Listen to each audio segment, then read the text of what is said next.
New York City wants to follow in Philadelphia's footsteps and make it illegal for landlords to screen tenants. I'm Tony, and this is Real Estate Investing and Landlord News. All right, so I have an interesting article for you today, and it's going over the issue of background investigations on tenants. Now, for those who've been watching my channel for a while, a couple of months ago, I did a video about the city of Philadelphia that was making it illegal for landlords to screen the backgrounds of their tenants, the criminal backgrounds. So landlords there were left wondering, hey, who am I putting in my property, okay? They no longer had that choice. And, you know, it really makes it hard to make sure that you have good tenants in your property when that happens. Well, now the city of New York City, is trying to do the exact same thing. And, you know, I'm just as opposed to it now as I was a couple of months ago. But before I get into the article, go ahead, hit the like and subscribe button. Maybe leave a comment down below and let me know what you think. Do you think it's a good idea that landlords shouldn't screen the backgrounds of these tenants? I mean, come on.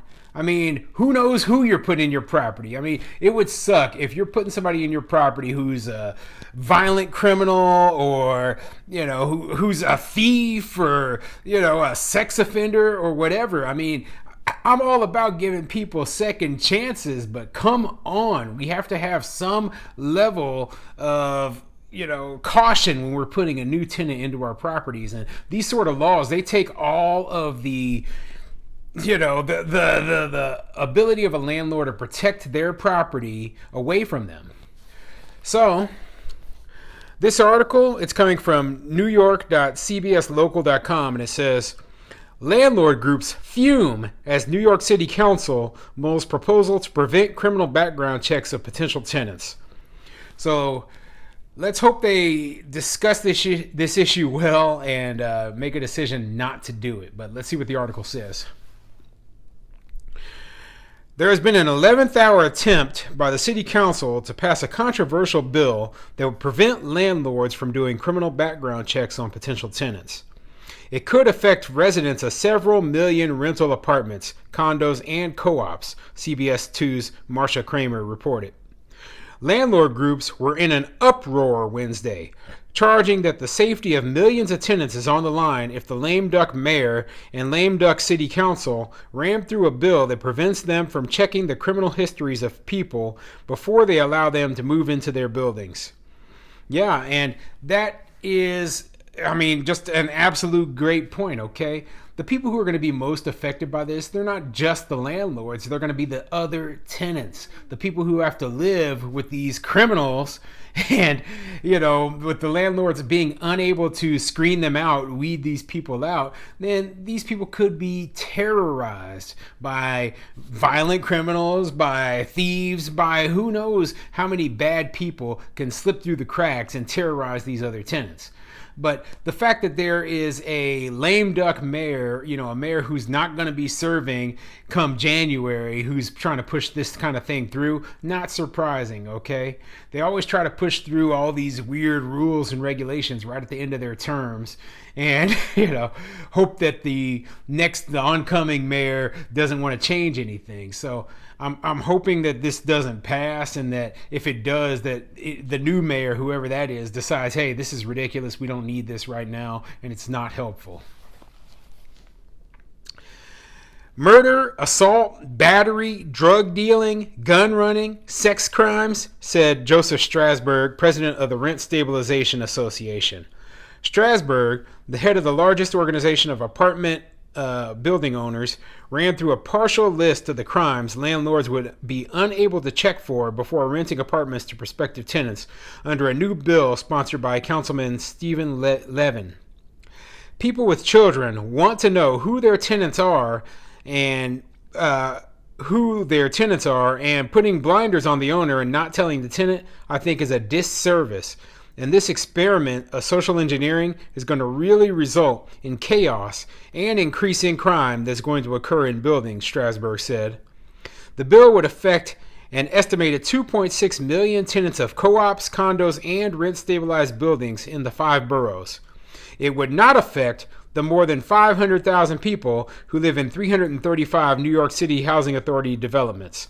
So, of course, the city says, hey, all the private building owners have to comply, but we're still going to do our background checks in our public housing because we don't want those places to be dangerous. What a joke, okay? I mean, if it's going to apply to the private building owners, it should apply to everyone, including the New York City Housing Authority. But then they would be like, well, we don't want to do that because then there might be criminals in here. Like, yeah, well, why did you think landlords, private landlords, were doing that in the first place? For the exact same reason. And our tenants deserve to have nice, safe housing just as well as the housing authority people do. Okay, so that is a completely ridiculous thing that they would put an exemption in there for themselves. Not surprising, though. Oh, man. Here we are seeing all the crime on subways, and this legislation going to open the door and bring some of that crime into apartment buildings, Strasburg said. Councilman Levin disagrees, saying his bill will be a game changer. Safe and stable housing is a right every New Yorker deserves, yet conviction records continue to be used to punish and discriminate against people long after they have left the criminal legal system, Levin said in a statement. Removing restrictive barriers would increase access to housing for hundreds of thousands of New Yorkers and make it possible for people to restart their lives. You know, this seems like a solution that's looking for a problem. I mean, this isn't a problem that needs a solution, okay? We're talking about like, hundreds of thousands of New Yorkers have horrible criminal records and can't find housing, and so therefore we need to create a special law for them. No, we don't, okay? We don't need to create a law to solve this problem. Instead, you're going to create a new problem where we have, a lot of tenants who are being terrorized by other tenants, landlords who have people in their properties who are going to destroy their properties or cause huge nuisances, and they didn't even know. They had no way to, make sure that didn't happen. So, yeah, I mean, this is an awful law. This is an absolutely awful thing. The bill is also supported by Mayor Bill de Blasio, with a spokesman, Mitch Schwartz, saying, stable housing reduces recidivism. Discriminatory housing practices make it worse. Keeping our city safe means changing the way we think about housing equity, not repeating the same mistakes that leave people behind, even long after they've left the justice system. The problem with renting now is you could end up renting to a serial killer, somebody who has a whole horrible background. You could have children in the building. You could have elderly in the building, one woman said. That's a bad idea because you don't know who's moving into your safe place, your safe haven. So I don't think that's a good idea, added Adonia Clark of the Bronx. A spokesman for the mayor pointed out the bill doesn't prevent landlords from evicting anyone who causes harm to the building or other tenants. Yeah, but, it doesn't prevent you from evicting them, but all the other New York City eviction protections, the good cause eviction laws, etc., are preventing landlords from getting rid of these bad people. So you would put these people in the unit, and then you wouldn't be able to get rid of them, even if they are, a sex offender who has been convicted of, sexual assault of a child.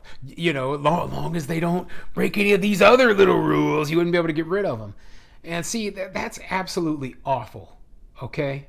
And I can't believe that they would even push something like this. So did they even talk to the tenants? Because I have a belief that the grand majority of the renters out there, the tenants, wouldn't agree to this law either, knowing that they could end up with some violent criminal as their next door neighbor and would have no recourse. I mean, I'm sure most tenants would be like, hey, I don't want these criminals living near me. I would like it if the landlord screened these people out. Okay, being a criminal is not a a protected class anywhere. I mean, as far as I know. So yeah, I mean, this law is absolutely ridiculous. I do not agree with it. I didn't agree that when Philadelphia put theirs into place, but it doesn't surprise me that once again we have another super progressive city that's doing everything they can to try to punish landlords. They're doing everything they can to try to basically basically make it so that you lose all of your property rights. Okay, so you don't have the right to screen your tenants, you don't have the right to evict your tenants, you don't have the right to set the level of rent that you charge. I mean, what is the motivation for most people to even become a landlord in a place like this? I mean, it has become so small that you just sit there and you're like, yeah, this just isn't even worth it. So yeah, absolutely crazy. Let's hope that this doesn't go through. It probably will, but hang in there, you landlords up in New York. I'm still reading more and more bad news about what's going on in New York City every single day.